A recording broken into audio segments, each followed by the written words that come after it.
Poor जन्मदिन रे पुओ को आनिबा पई जिबा समय रे दुर्घटना रे बापार चलीगला जीवन।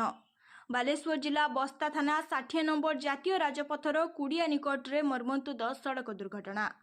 अजणा बोलेरो धक्का स्कूटी आरोही मृतक हेले बालियापाल थाना घंटियाड़ी ग्रामर प्रहलाद साहू बोली जनापड़ी। सूचना अनुसार प्रहलाद तांको पुअर जन्मदिन पाई दिन प्राय 11टा समय बालियापालू निजर स्कूटी जगे बालेश्वर स्थित झाड़ेश्वर कॉलेज को निजर पुओ को आनिबा पाई जाउतबा समय दुर्घटना घटी। तेबे दुर्घटना घटिबा परे राजपथ उपरे जाउतबा बस्ता ब्लॉक एई कोइली टुडू तुरंत बस्ता ब्लॉक गाड़ी रे बस्ता मेडिकल को आनिथिले मध्य डाक्तर मृत बोली घोषणा करथिले।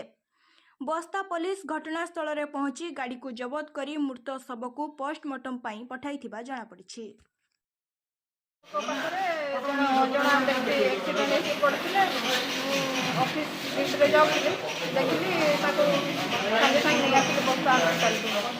गाड़ी दुर्घटना